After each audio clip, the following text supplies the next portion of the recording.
We are live. Got to let it breathe just for a moment here while we bring on Facebook. And then we're going to rock and roll and get to the conversation tonight. So excited to talk with all of you. I see already a first time super chat. Really dope. We'll get to you here shortly, George. Welcome in, everybody. It is the Mile High Huddle podcast, the aftermath episode. I'm your host, Chad Jensen, and with me, my fellow football priest. You know him, you love him, Zack Kelberman. Zack, we have a lot to talk about tonight, but the first thing I just wanted to get your take on real quick. We'll get into all the what does it all mean now that we've had a night to sleep on it and all that stuff. But first things first, I wanted to see if you got a chance to check out what CJ Stroud said post game about his little incident with Alex Singleton and about, I'm a man. I'm not going to put up with that in my house, and I'm all about the business, etc. I'm going to stand on business. I did see that, yeah. He also said, I believe in his press conference, that he met up with Singleton after the game and he squashed whatever beef there was. He said it was all good between them. Two competitors going at it. He is mature, Stroud is, in the sense that he realized he's going to get that call because he's a quarterback in the NFL. As we saw last night in the Kansas City Green Bay game, they certainly favor quarterbacks, especially high-profile quarterbacks. So not a huge deal in the post-game aftermath, but during the game, it's ticky-tack. I think the refs have a target on the Broncos' back, but Singleton has to know better in that situation. Yeah, and for what it's worth, Stroud did say he closed his remarks publicly at the podium saying basically that he's a good dude. He might have meant to slow down before he kind of ran into me and pushed me a little, but he didn't. So I had to respond. But that being be it as it may, Zack, it was also interesting to hear what Sean Payton said about the issue at hand. Here's what he said Monday during this conference call with us in local media. Said defensively we're off the field because that situation, it's a 4th and 2 from the Broncos 7-yard line. D'Amico Ryans is like, I don't really respect what Russ and Sean Payton's offense are going to do, so we're going to go ahead and go for it. And then it kind of backfires because they get the false start, which the whistle Alex Singleton doesn't listen to. The rest is history. So here's what Payton said. Defensively, we're off the field. And in a red zone situation, we let a rookie bait us into a personal foul. That's 4 points, close quote. So I don't think from a poised perspective, Coach Payton was too excited about that, Zack, but he did sound way more concerned about the communication issues plaguing his team. The communication issues, two things that jumped out to me from his presser, whatever Zoom conference today.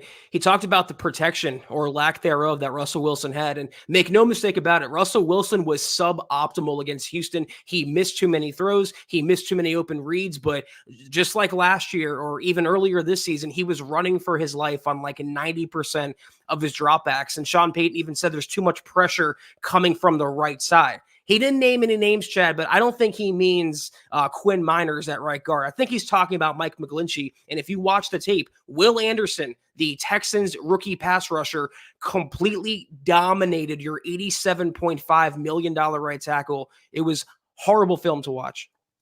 But in this case, and this doesn't absolve Mike McGlinchey, it wasn't just McGlinchey, pardon me, that was struggling in Houston. I mean, that final play that Russ threw the pick on, I mean, he's microwaved to make a quick decision that ultimately ended up being a bad one, flushed out of the pocket, pressured because of Garrett Bowles allowing guys to get by. So, it's just one of those things where we were saying good things about this offensive line. They were steadily improving. And then you hit that outlier game. You're hoping anyway. You're hoping that was an outlier. And the next week, going into the Chargers, they're going to get their crap together. But Zack, we got obviously a lot more to get to, including your super chats. We got to take care of one quick matter of business, though, and it's a great one, and it's already got my stomach grumbling. We want to remind you to make Little Caesars the official pizza sponsor of the NFL, by the way, part of your game day. It is a massive staple at my house basically every single week, but especially on football Sundays and any day the Broncos are playing. You order online during our Pizza pregame 1 hour before and 3 hours after NFL kickoffs, plus all day Sunday, and get ready for some football and fun. You choose your favorite Little Caesars pizza or pick the toppings you crave. Zack, either way, you win. Yeah, and there's so many Little Caesars to choose from, whether you want a meat lovers, whether you want a veggie pizza, whether you want thin crust, you want deep dish, any toppings, any sort of pizza artwork that you can fathom, you can create. It's definitely a winning combination. Speaking of winning, everyone scores with convenient delivery or our in-store pizza portal pickup. So grab some friends and enjoy a few slices during the game. Let's jump into the chat. Appreciate everybody's patience. Thank you, Keith. You don't know the half of it, my dog. They sent us one of these, and Zach, I haven't quite mustered up. In all honesty, I forgot about it until just now. For some reason, pretty comfortable, actually. I'll give him that. I had it folded up under something, and I just remembered. But Keith, thank you, buddy. The Duchess from the top rope. Thank you, Michaela. Thank you, Michaela, getting us rolling early tonight and helping us keep the lights on. This is just how you roll. Thank you. She says, we had a bad game. Still, we almost won. Here is your silver lining. Can you imagine if we had a complete game? I know, right? They're still scratching the surface of this thing, Zach, which is equal parts. It depends on how you look at it. As you guys know, I'm more of a glass half full type of guy. Exciting, encouraging. Or, Zach, you could look at it kind of from a little bit tonality wise, how Sean Payton portrayed the communication issues today during the conference call, where he said, it's obviously concerning we're having these type of issues this late in the season. But I feel very confident, pardon me, and optimistic even, Zach, that because of the forgiving nature of this stretch run, these last few games on the schedule, I think the Broncos can and will bounce back. Me too. And shout out Michaela. She had Little Caesars pizza on Sunday, she said. Square crust is what she went with. So appreciate you supporting our sponsors, and we hope it was good, Michaela. And you're right. I mean, can you imagine if the Broncos played a complete game yesterday? They probably would have won. But we saw, I think, what a complete Broncos game looked like the week before in Cleveland, or against Cleveland. That was a mostly team effort, a 60-minute complimentary effort. But my bigger thing, Michaela and Chad and everybody else, can you imagine if the Broncos had 9 more points? And what I mean by that, they lost by 1 in week 1, 2 in week 2, and 5 in yesterday's game. That's 9 points separating them from what would be the division lead, the AFC West lead over Kansas City. That's what's gnawing at me right now, Chad. Well, not to rehash this again, and David jumping in. Thank you, Papa Bear. Hashtag 11 and 6 super chat. You are the man. We appreciate you. We're twinners again today. Look at that, David. Not to rehash it too much, but going back to the Alex Singleton, CJ Stroud incident, that ends up being a 4-point swing, and that cost the Broncos. Let's put it this way, came back to haunt them, because that 4 points, you get to that final possession of the game, the Broncos were well inside of field goal range for a while. They could have brought on the reigning AFC Special Teams Player of the Month, kicked that field goal with time expiring, walked off winners.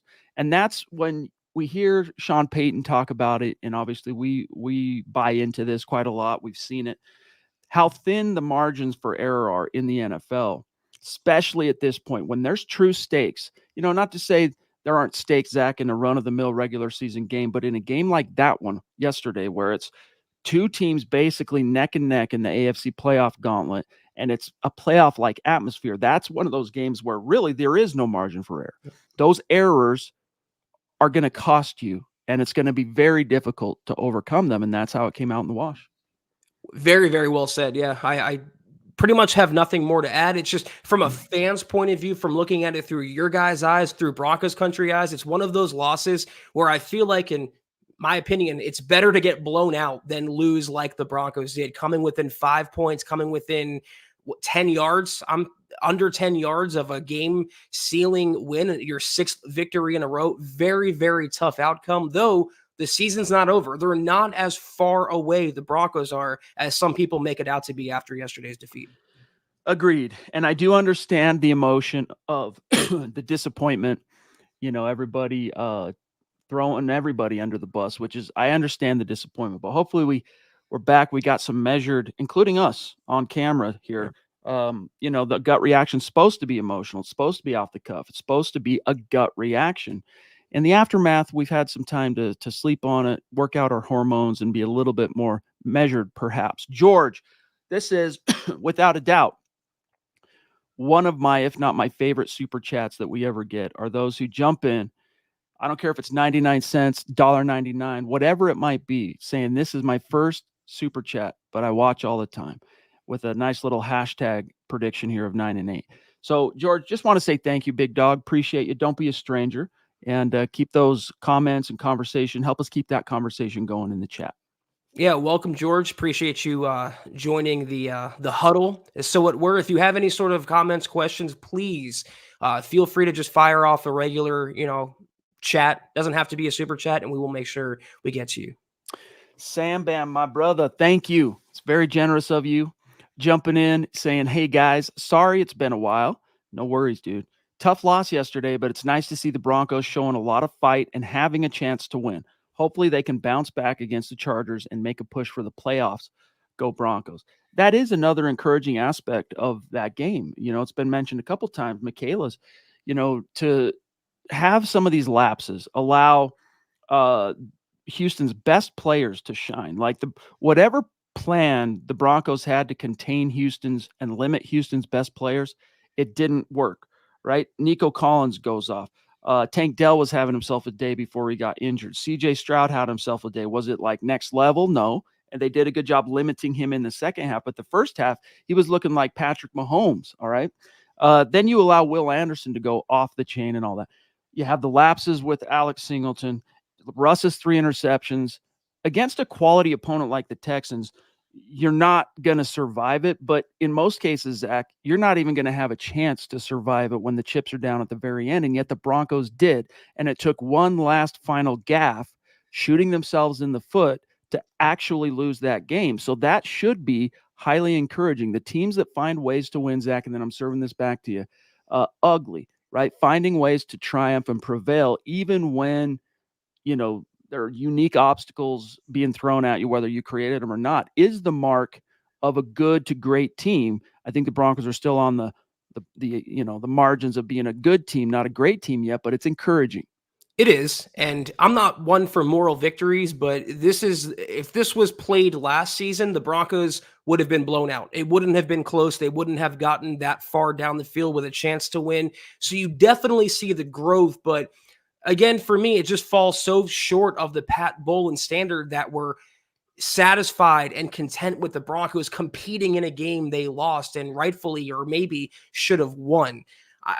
The Texans are also the same team that lost to the Panthers. So they're not Kansas City. He's not Patrick Mahomes. The game was there for the taking, and the Broncos didn't capitalize. That's what's so frustrating about it, Chad. Adding to that frustration is this. I mean, we already talked about the individual stakes of this game, but it also coincides in a week where the Chiefs take a step back. It's like you had a real chance to kind of make some leaps forward here that you just botched. Troy, my dog, so good to see you. Appreciate you, brother. He says, hey, guys, I swear it seems like some are happier complaining about Russell Wilson to confirm their prior negative takes than they are to see a Broncos win. I don't get it. Have a great show. Yeah, you're always going to see stuff like that out there, Zach. My advice is recognize it when you see it and save yourself the effort, and don't waste your time trying to argue with someone who isn't doing so in good faith. They have a position they're seeking to defend, period. Bottom line, end of story. And I think that's spoken from experience, Chad. I mean, that's what it sounded like, and I could speak from experience too. That's if you just give them the attention they're seeking, that's what fans the flames. Don't feed the trolls. Troy, you know more about the Broncos than anyone outside of Denver, any sort of national media member or troll or Russ hater, anyone coming from the Pacific Northwest that wants to talk about Russell Wilson in Seattle, meaning Seahawks fans. I mean, they're going to just troll and continue at it, but you know the truth. But you have to also, and this is my problem, I've been a huge Russ proponent, Chad, but when he's suboptimal as he was in Houston, we have to look in the mirror and be honest with ourselves and say, listen, he threw 3 picks yesterday. Some of them were underthrown, some of them were bad reads, but he also missed opportunities when he had time in the pocket. He was not great yesterday. He might not have lost the game, but he did nothing to help the Broncos win either. Ted, this is a great point. Thank you for the super chat, big dog. Much love and respect. He says, we were due for a bad Russ game. The takeaways to taper off and an exciting finish that didn't go our way. I trust Sean Payton to keep the team poised. I mean, think about this. I don't want to make too much of this, but you're in week 13 and your quarterback throws a number, the number of picks your quarterback throws nearly matches his entire season total. That is the sign of a quarterback who's been playing efficient ball, maybe not explosive. Broncos fans, we all got kind of spoiled for those 4 years with Peyton Manning. That's not the status quo. And then we're eating our hearts out over the last 7 years, seeing other teams like the Chiefs and others, the Bills at times, the Dolphins at times, putting up similar type of Star Wars numbers, to quote Jim Irsay. But remember, you don't need to throw 55 touchdowns to 5,500 yards, etc., to win it all. In fact, the Broncos got close, but no cigar with that model. You need a model that looks a lot closer to how the Broncos actually won it in 2015. I would say erring a little bit closer, though, to the side of better passing efficiency, but still really solid defense that plays well in critical moments, a productive, even if not dominant, Zach, a productive ground game, and a savvy quarterback that's very good situationally. You throw in like Joe DeCamillis back in the day, a solid upper echelon special teams unit. That is a recipe for success. So I like where the Broncos are at, but I think for a lot of Broncos fans, Zach, they got spoiled thinking about the old days and remembering the old days, and everyone's eating their hearts out with envy of what they're seeing. Keep your expectations where they need to be relative to Russ, and you won't be as disappointed when things don't go your way. Yeah, and that was my thing too. I wanted the Broncos coming into this game to push the ball downfield more. I was very happy with the way Russ was playing. The Broncos were winning. It was a successful formula, but I wanted to see the offense crank it up because I felt it was there for the taking. And if you watch Russ's picks, I mean, on one, that the seam, I think it was to Sutton, he had the right read. He made the right decision. The ball was just underthrown. There was a deep shot to Marvin Mims that wasn't called PI, even though Mims was almost tackled before the ball got there. That was underthrown. If that was thrown correctly, that's a touchdown for Mims. So they had the right idea. They just didn't execute it. And the last play, the last pick into the end zone, intended for Lucas Kroll, which underscores the need for the Broncos to have a playmaking tight end. I've been saying this for weeks. They cannot keep getting by on the Lucas Krolls and the Adam Troutmans, but that was what Sean Payton said it was, chaos. It was just, they had the right intention. They had the wrong way of going about it. Very, very well said. And I would love to have seen Kroll become the defender a little bit more in that situation, and might have been asking too much with his leverage. I mean, he was up in the air, and it's hard to, anchor to become that. But I think he could have tried a little bit harder going and recognizing, Zach, oh, crap, this is about to be picked off. I'm a defender now. Live to fight one more down. But he's young. And yes, the Broncos are dying for tight end impact in the passing game. We've got the Ronk in the house with us. It's so good to see you, bro. Hope you're doing well.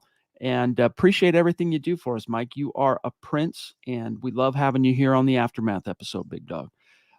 Lawrence Rivera jumping in with some stars on Facebook. Thank you, buddy. Says, what's up, everyone? New job was a breath of fresh air. Well, congrats on that. Says that I definitely needed. New year, new job, new Lawrence. Then he says, this Marshawn Lynch, I think Marshawn Lynch will come back for one more run. I kid. Do you think? No, man, that dude's old now. Well, what year did he come out? Was it 07? 6. Might have been before 07, that. 05, something like that. Long time ago. Let's see, born in 86. Yeah, 07, first round, pick 12. So he's 37. Willis McGahee, he played well for the Broncos as his teeth got quite long down, toward the end there. But anyway, Phil, down in Tucson, proving Broncos country, not a geographic location. It is, in fact, a state of being. We love and appreciate you so much, Phil. Says, good evening, Chad, Zach, and Deacon Scott. One of those games that everything bounced the other way. Also, the O-line regressed. Secondary allowed too many big plays. Special teams were not playing well. Turnovers went the other way. Put it behind us and move on. Buck 'em, go Broncos, MHH for life. Yeah, it's worth mentioning two things real quick here, Zach, and then I'll serve it over to you. Scott's observation that a couple of big drops that C.J. Stroud had as a passer, and he ends up going for 375 yards, multiple tutties probably, and the game is well out of reach for the Broncos.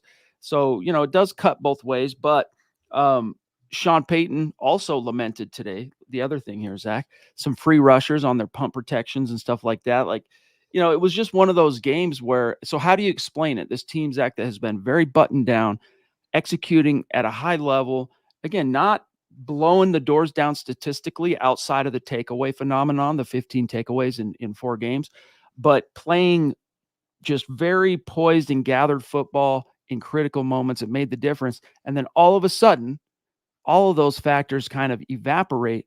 How do you explain it? Because to me, it's the mark of a team that kind of began resting on its laurels just a little bit, believe in its own press clippings. Yeah, I mean, my thing is like the other team gets paid too. And I don't want to discount how good CJ Stroud played or how good the defense played, Will Anderson, how good D'Amico Ryan's coach. They deserve that win yesterday. So it was a situation, and I predicted a victory for the Broncos. I mean, full disclosure, I thought they would win this game. I think you did as well, Chad. But you can't expect them to win them all. At some point, they were going to hit another speed bump. They're still a team that's learning to win. And that was the first 5-game winning streak they had in 8 years since 2015. So it was bound to happen at some point. The wheels were going to fall off. But it seems like with the Broncos, it's not just one wheel that falls off or 2 wheels. It's all 4 and the axle and the suspensions. And it's just, it's a bad time. That's an apt way to put it. Colby, the Triple C in the house. Thank you, buddy. He says, I'm still sick to my stomach about this game. Jonathan Cooper not getting that fumble and 4 tries at the end. Should have ran it a few times. That last thing is a lament we heard last night about why didn't they try running it? I mean, Russell Wilson, post game, said a lot of his logic. He didn't throw it away. That was the right thing to do, but said a lot of his logic for uncorking the ball on that last pick was he knew they didn't have time to take a sack. If they took a sack, it was over. And so, he ended up throwing it inside the bounds of play instead of he should have just thrown it away, Zach. But if you run the ball, the Broncos just have sucked. They've been literally terrible at running the ball inside the red zone. So I don't fault them too much for not trying it because of that fact and the kind of game flow and where they were at the end of the game. I'll tell you what I would have liked to see. I agree. Sean Payton left a lot to be desired as a play caller, I thought, yesterday. That was one of my takeaways from rewatching the game. If anything, I thought he made the correct decision based on the way he used his timeouts and the way the final drive went. You had to take shots into the end zone through the air. The only thing I would have liked to see that might have been a curveball for Houston is a designed Russell Wilson sneak, kind of like how Jalen Hurts beat Buffalo a few weeks back in overtime. That game, just you catch the defense off guard. And Russell Wilson earlier in the game, he had a little design sneak off the left side that went for about 13. I think that could have worked. And if you don't get it, you can still spike it. Or no, you couldn't. But still, it maybe would have warranted a shot. But I do think Sean Payton made the right decision going for the gusto. And if you rewatch the last play, Chad, Russ got away from him, immediate pressure. Some guy was hanging on to his jersey. He stepped up, but he rushed that throw. I don't know why. If he just would have waited 1 or 2 more seconds, maybe somebody else would have broken open and it would have been easy 6. I'd also would have loved to have seen Russ. I'd rather him chance actually trying to advance the ball himself. You go, well, it's equal to a sack. It would have been risky, but I would have rather him have done that than the decision he ultimately made, which, albeit, was under duress. Keith, my brother, much love. He says, I really thought this was the week that the offense would break out, but we took a step back. What'll be the highest point total the Broncos put up this season? Yeah, that's a good question. And hey, you're not alone on that. I mean, we were all kind of feeling here at MHH and a lot of the national perspective on the Broncos in this instance. We're really feeling like the stars were aligning for the Broncos offense, especially the passing game, to finally kind of come out of its cocoon against the Texans, and it didn't shake out.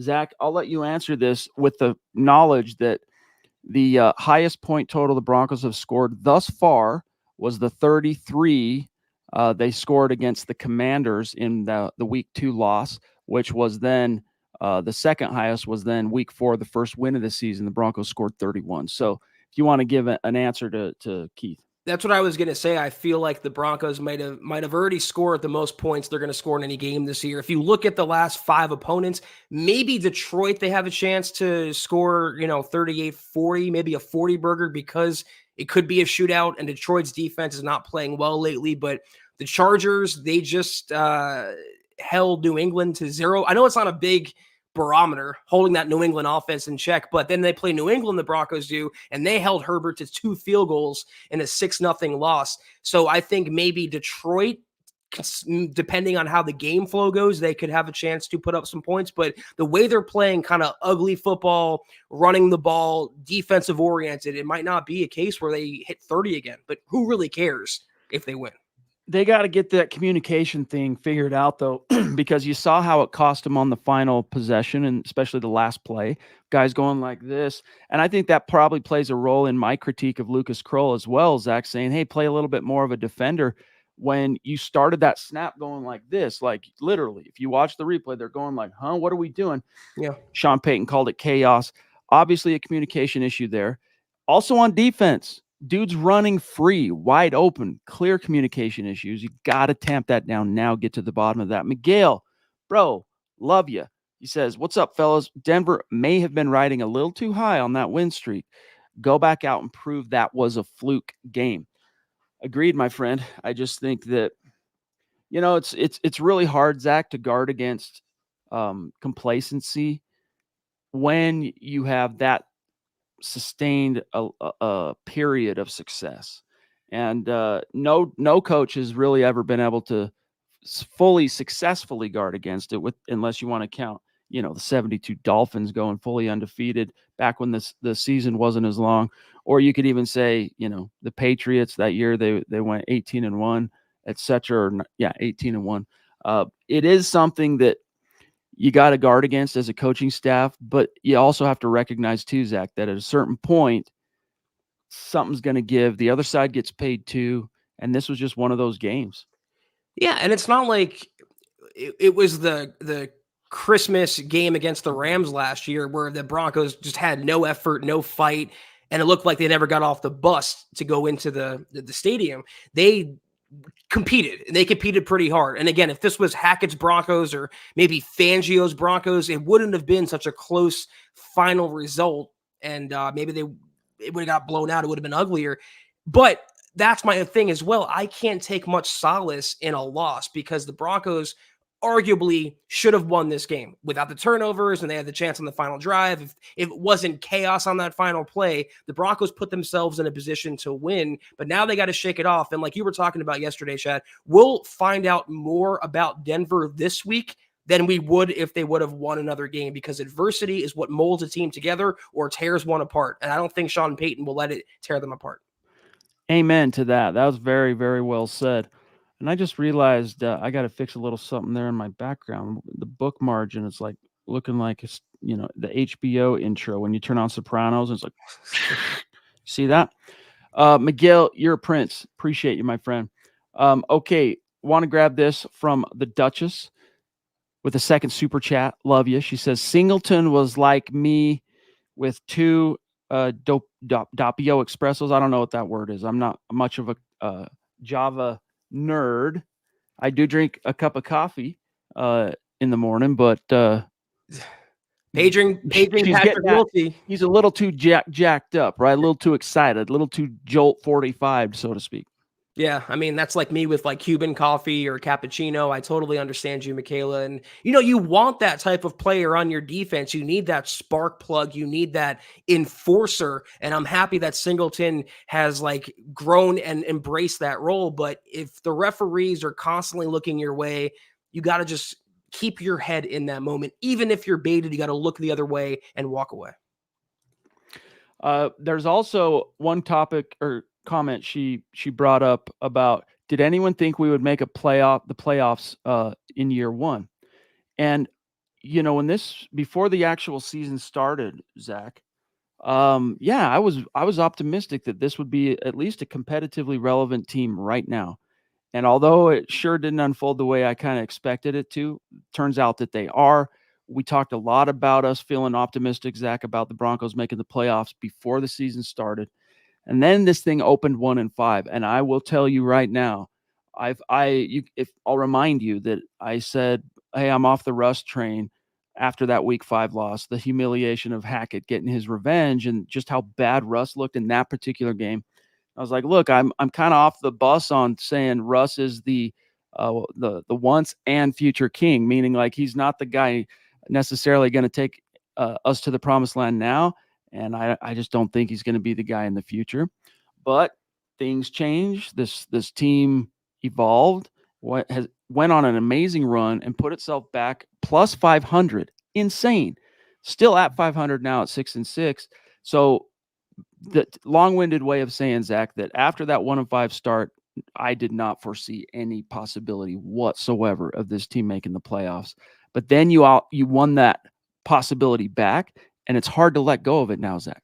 No, that wasn't long-winded. That was exactly what I was going to say. If you would have told me 3-4 months ago the Broncos would be 6-6 right now on December 4th, I'd be like, well, I guess it's what I figured. If you would have told me that after 1-5, I would have said you're on crack, because no way I would have believed that. It's very fluid. And, I had my prediction. I think it was 11-6. Chad, I think you were 12-5, 11-6, somewhere in that range, 10-7, whatever. So under that, we assumed the Broncos would sneak in, but we weren't banking on it. We didn't know how this team would respond to Sean Payton. We don't know what Sean Payton's coaching style would look like, Russell Wilson would look like. So it's changed the expectations over the course of the year, and that's why it's been so exhausting. It's felt like 4 or 5 seasons in one, and we still have 5 games left to go. So I agree with you, Chad. At 1-5, I thought it was 0%. Then they won 5 straight. I'm thinking, okay, it's looking pretty good. Now I'm thinking, well, they have to win out and get some help. They don't control their own destiny anymore, and it's looking, a little grim in that department. George, appreciate you, my friend. He says, I want to tell you that this is the best pod for any team. Thank you, buddy. Thanks for all you do, he says, for those of us not in Denver. Denver Broncos for life, MHH for life. Hey, hashtag state of being, big dog. Claude jumping in with some love, saying, go Broncos. Yes, indeed. A lot of season left to be played. Gina, the mini Coopster, as she goes by on Twitter, jumping in saying, Monday motivation, MHH. No worries on the loss, guys. Let's brush it off. Learn from those costly mistakes and keep going. Plenty of football still left. Thank you. That's a sentiment I think we both echo. Ken and HB. Oh, he hates that song. Well, okay, for guys wondering what the heck we're talking about, when Ken and HB, thank you for the super though, big dog, started super chatting, and I'm like, oh, Ken and HB. It reminded me of one of my favorite old school punk bands called DI, and they had a song. They're from Huntington Beach, California, where this great man resides as well. And they had a song called I Hate Surfing in HB, and it's just one of many songs DI has that are great. He doesn't like it though. So fair enough. You're an HB. I think they were complaining in that song about kind of like, I don't know, in the 80s. It's an old song about it being trendy to surf. And, the cool kids aren't just it used to be just the cool kids would surf. Now everyone's trying to surf. So now I hate surfing in HB. That was kind of the topic. But Ken, appreciate you, big dog. Thank you, Ken. We got Kendrick Ware, $9.99 super. Thank you so much, Kendrick. So good to see you. What's up, my guys? Tough game yesterday. Too many chances and not enough execution. Missed catches, turnovers, guys out of control, and not mentally understanding what's at stake. Got to win out. Hashtag MHH for life. Yeah, I don't see Kendrick, a team that no-showed in Houston. I don't see as bad as I saw at 1-5 or anything we saw under Nathaniel Hackett. It's unrealistic to expect the Broncos to win every game, and they ran into a surging team that was mostly healthy, and they took advantage of it. It was a tough road game. It was a 1 o'clock Eastern, 11 o'clock Mountain kickoff, and Sean Payton was asked about that today. He said it would be an easy out, an easy excuse to make, but the Broncos traditionally never play well in that time slot. It was just a bad matchup for Denver. It was another loss. They're still 6-6 and 5 more games left to go. I mean, Kendrick, I've seen some people say that, chalking up that performance. Pearl, so good to see you. Appreciate you. Hope you're doing well. I've seen a lot of people chalk up the performance yesterday, not so much to they weren't ready for the opportunity, or like the way I've explained it a lot, being that they were buying into their own press clippings, etc., but rather people saying, no, this was a team that was pressing too hard. They were trying too hard. They were all kind of nervous about the stakes. So I don't know. I'm not sure I 100% agree that they didn't understand the stakes, but I will meet you on this level, Kendrick, my friend, because we respect your opinion 100% here at MHH. And that is that, that particular game, the stakes were elevated. The Broncos, I'm sure, had been drilled into them in their meetings, kind of what was on the line. And they just botched it. They screwed the pooch. For me, Zach, it's still the most Occam's razor. The simplest explanation is likely the right one. Yeah. Is that they just got a little too complacent, buying into their stuff, resting on laurels, and that always comes out back to haunt a team. It's also tough when it's you versus the other team you're playing and the referees. And I'm not one to blame officials. If you guys have listened to me for years now, you guys know I'm not one to blame the referees, but it's an established pattern this season where the Broncos are just not getting the calls from the Zebras in their favor. The Singleton one was egregious. They had a few more as well. The missed pass interference on Marvin Mims. I mean, that's textbook PI, and it wasn't called. It really sucks. Michaela Israel and her boy Coop checking in. Good to see you both tonight. Hope you're doing well. Hope you're still getting straight A's, Coop. Making your mom proud, my friend. But it's great to see you both. Okay, where are we at? We're at about 36 minutes. Guys, we're doing okay on time, but we are getting onto the back nine of tonight's show. So any burning topics that you might have, get it in the chat. We will get to it. Just keep sorry, I didn't mean to click on that. Just keep punching. We love you. But I did click on it. So next year, can you imagine? I can never interpret Scott's hand signals. I suck at this. In this offense with Sean Payton, that will give me some Drew Brees vibes. Oh, JJ McCarthy. I see. Nick Hale, bro, thank you for being with us tonight. He says, Chad and Zach, just a quick observation that I've noticed in Broncos losses. It's that the score at the end of the game has been close and we had our chances to win. This is where we've got to start fast and begin with a big lead. Thoughts? Yeah, so two things real quick, Zach. The only game I can think of this year that the Broncos were never in it was the Dolphins game. That one, throw it out. It's an outlier. It's a weird game. Everything else, in all their losses, they have been within striking distance. And the ironic thing, Nick, about Sunday's game is that over that 5-game winning streak, the Broncos had surprisingly really done quite well at not starting poorly. Was it always a phenomenal start? Not necessarily, but getting points on the first couple of drives, they were doing really well with that. Our complaint was third quarter. Our complaint was, hey, stop just it being first quarter and fourth quarter. Can we get a little something in between? And then yesterday, out of the blue, Zach, 2 3-and-outs to open the entire game, which is why, in part, DeMeco Ryans wasn't even tripping to have just nursing a 3-0 lead at bottom of the first quarter. He's like, yeah, keep him out there on 4th and 2, the Alex Singleton play, etc. So really bizarre. I mean, they got to figure out some of these inconsistencies, this janky kind of back and forth. And for whatever reason, man, 0 for 11 on third down. You're an NFL team. Come on now. That is unacceptable, beyond unacceptable, and it has to change. I mean, you're not going to beat a high school team going 0-11, much less a quality AFC opponent. Sean Payton, though, talked about today something we've been speculating for a few weeks as to the slow starts in the second half, the third quarter. He was talking about maybe changing the script up, and that's the theory that we have. They're such a scripted team in the first half, and they're on their game, and they're good, but when the second half rolls around and they're kind of freestyling, that's when things slow down, and the players are acknowledging it. Sean Payton is obviously aware of their drought in the third quarter, and I look for that, or at least I hope that changes this coming week against the Chargers. It has to. It has to. Amen. I went and looked back to see if Sean Payton's New Orleans Saints had ever faced Brandon Staley. Obviously not as a head coach, although his first year as head coach of the Chargers was 2021.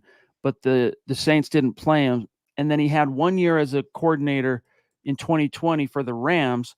I'm looking back here to see if they faced him, the Rams, and it doesn't look like the Saints faced the Rams. So this is a first time that Sean Payton will draw Brandon Staley, Zach, for what it's worth, but it's a Fangio philosophy, and that is something that obviously Payton has a high regard for. He tried to make Vic Fangio the DC in Denver here.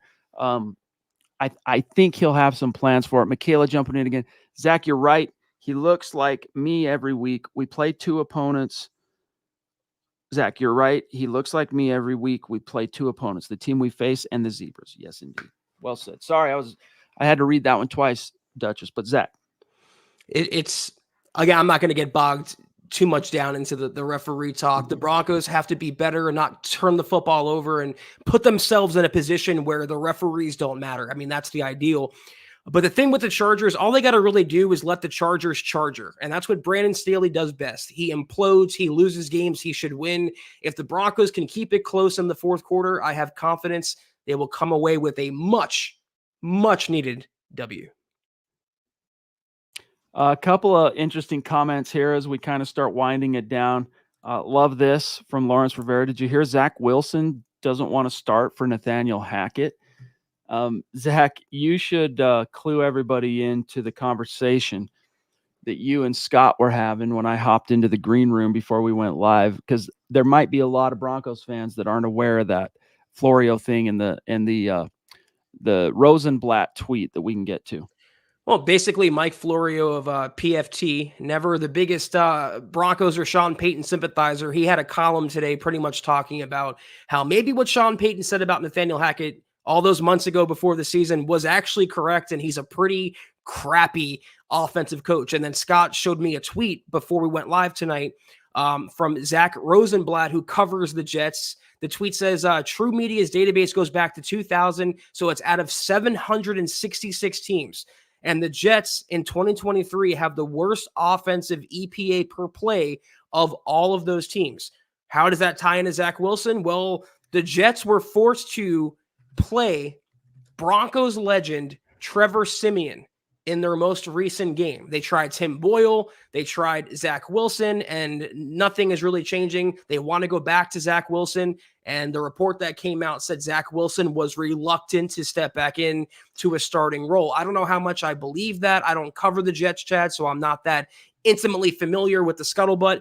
But if I was Zach Wilson, I can't blame him for feeling that way. He was the scapegoat from what went wrong. Is he a good quarterback? No, but there are other issues on that team, namely the coaching staff, that were looked over, and then he became the meme, almost like Russell Wilson in Denver last year. So to go back into a situation where you're not going to make the playoffs, you're going to get booed mercilessly. It's a no-win scenario. You're risking your health knowing you're not going to be with the Jets next year, and all of that to play for Nathaniel Hackett.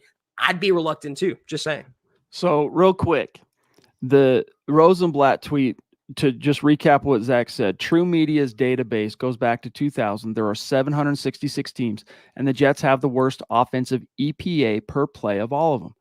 Some of you, in fact, I'm sure many of you are going, what is EPA? What is the EPA stat? It stands for expected points added, and it is a commonly used advanced metric or, analytic, whatever, for football. Basically what it means is it's a stat that measures how well a team performs, all right, compared to its expectation on a play-by-play basis. And that's where the Jets right now are the worst since the statistic became a thing. So, sorry, Scott, go ahead and rock that. Kendrick, my friend, number 2, love you, man. Thank you. Says, let the Chargers charger. Theme of the week. Hashtag MHH for life. Yes, indeed. Yes, indeed. That is apt. I mean, I'm shocked, Zach, that, to be frank with you, that Brandon Staley lasted for a third year, let alone even like this deep in. I guess, if I was that owner and I know that this is a dead man walking, I'm going, hey, I know our playoff hopes aren't completely dashed yet. So this is what he's probably thinking. Our playoff hopes aren't totally dashed yet, so I'm going to stay the course until they are. All right.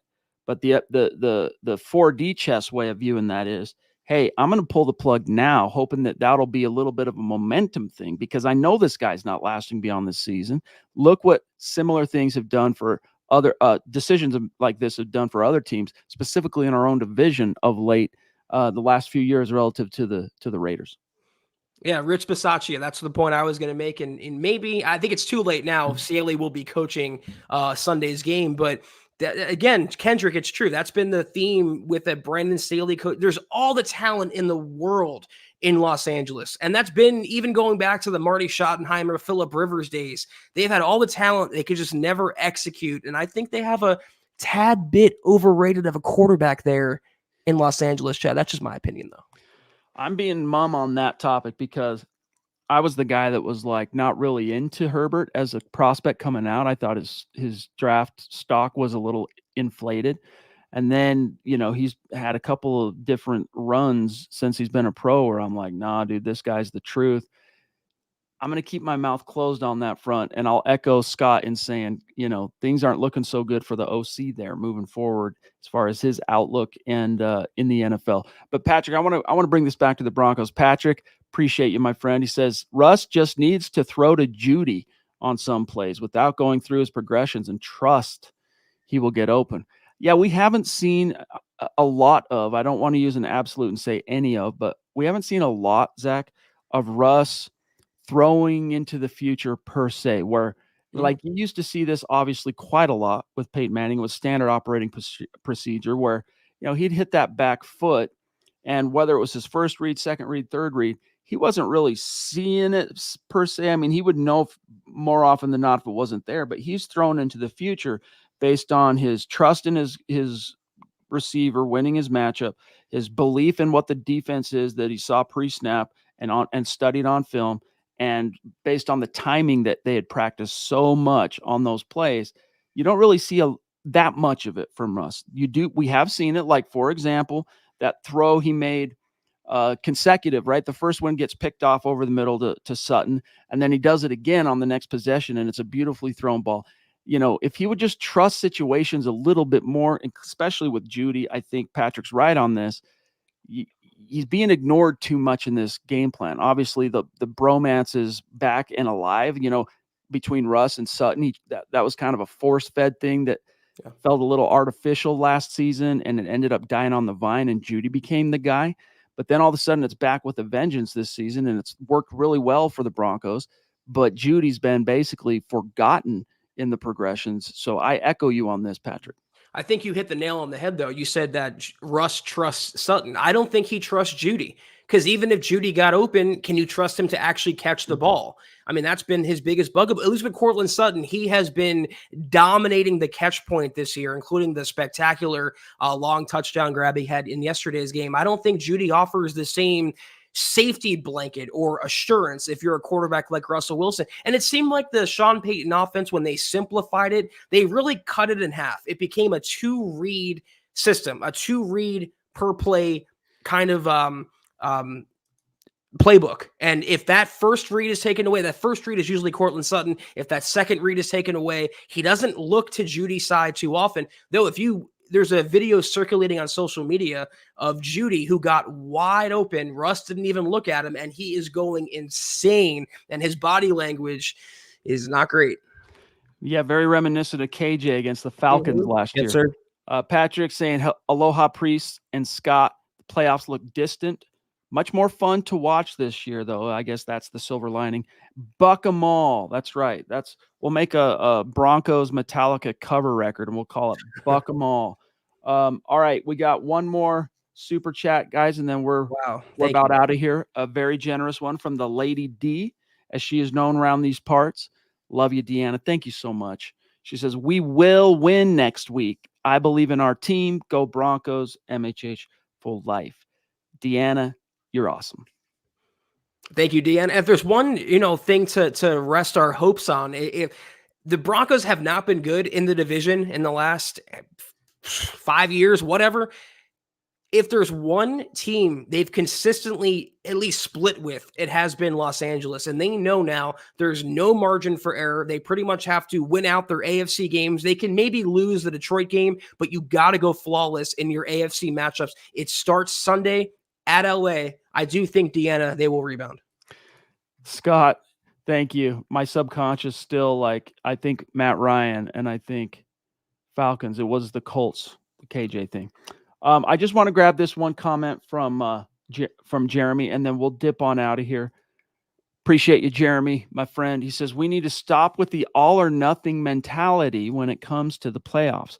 We are in year one of the Payton build, and things are heading in the right direction, playoffs or not. That's a nice little reminder. Playoffs are still on the table, still a mathematical possibility.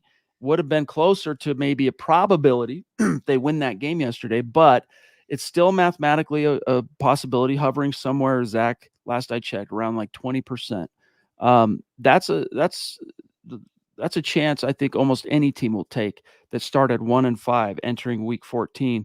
But even if the Broncos, Zach, don't make the playoffs this year, and it's all for naught, so to speak, this year, I echo what Jeremy's saying here, that this last stretch, I think, regardless of how this season ultimately pans out, has been case in point evidence that the Broncos are on the right path. They made the right decision hiring the right coach. We might still, after this season, have plenty of questions about Russell Wilson and what to do at the quarterback position, but we know it's an adult back in charge. Things are moving in the right direction. Give this guy a couple of full drafts, give this guy a couple of off seasons, and wait to see what happens. Yeah, well said. I think the measuring stick for anyone is one question, and it's subjective. Everyone's answer will be different, but if the season ended today, would it be considered a success? And my answer is yes. You took down KC. You went on a 5-game winning streak, beating the best teams. Like you said, Chad, an adult, a competent coach is back in charge. Russell Wilson has looked better. The offense has looked better. Even VJ is coming around. So, yeah, we would all want to see the Broncos sneak in, as improbable and as storybook as that may be. But even if they don't, if they go 9-8 and they miss out on the tournament, that to me would be a very successful year one for Sean Payton. The Ronk closing things out for us. Thank you, Mike. We love you, big dog. A couple of just shout outs here for people who have been very active in the chat tonight that we just haven't had a chance to get to, like David Vasquez, Todd Ostendorf, Ryan Thompson, Colin Wood. We even had a check-in from Benjamin Flores. Just a lot of great conversation happening, and we just love to see it. It's part of what William Hayes. It's part of what makes this just so addictively fun and edifying for us. So thank you, guys. Don't dip quite yet, though. A couple of quick messages, and when we leave these messages with you, please. They might come off as rote at times because we do this every night, but guys, we need you. Yeah. These are calls to action. They're not just messages. So please listen up. That's an important note. I'm happy you said that, Chad. If you haven't done so, please follow us on X, Twitter, whatever you want to call it, at the MHH Pod. You can follow the main account at Mile High Huddle, Chad at Chad and Jensen. I'm at Kelberman NFL, and Scott, our producer, at Scout Kennedy. If you guys want some MHH merch like we're rocking each and every single freaking day, check out mhhmerch.com and get you some. Also, drop us a like at facebook.com/Mile High Huddle Pod. You can find us on Instagram at mile_high_huddle. And if you haven't done so, go on Apple Podcasts and make sure you're leaving your football priest a 5-star review for a chance to win some of that merch each and every single month. But if anything, this is the most important, the most crucial. 3 quick things: subscribe, like, and share this video and every video you see on the MHH channel. It really does help us grow and reach more Broncos fans just like y'all. Much love and respect to our great Super Chat superstars and supporters on Facebook and YouTube tonight. We start with the Duchess, Michaela Parker, Sam Bam, David McElrath, George Brown, Troy, Ted, Ken and HB, Kendrick, the Lady D, Miguel, Lawrence, Phil, Mike, the Ronk, the Triple C, Colby, George, Claude, Keith, Gina. Much love and respect. Seriously, thank you guys so much. And Zach, before we dip, there was a quick question. You had this write up for us. Yeah. If you would quickly answer this for Phil, and Sure. then we'll bid everybody adieu. Absolutely. I mean, I don't know about Dulcich. He's still working off to the side field, and I feel like they're going to be safer than sorry with that hammy. But with DiNucci, I had the article as Chad talked about. Sean Payton talked. He was asked about it today, why they promoted DiNucci on Saturday from the practice squad to the 53, even though he was inactive and he was ineligible from being the emergency third quarterback behind Russell Wilson and Jarrett Stidham. And basically, they wanted to give DiNucci a game check. It was a reward for the work he's put in on the practice squad. And Payton called him a developmental player that we see being here pretty much beyond this season. So it was just a nice little gesture from the Broncos to DiNucci. And who knows, they might have something in old Gucci, Chad. Indeed. Appreciate you, Phil. And guys, one last thing as a shout out, a special shout out to the first timer tonight, George Brown. I know I mentioned you earlier, but thank you, buddy. Don't be a stranger. And with that, we're out of here. We'll see you guys on Thursday night, where we will do the jersey raffle for the month of November. So you can all look forward to that. And then don't forget, tomorrow morning, you got Broncos for breakfast plus building the Broncos Tuesday night, Mile High Insiders Wednesday night. Then we're back on Thursday. Have a great start to your week, y'all. We'll see you Thursday night. Take care, and as always, go Broncos.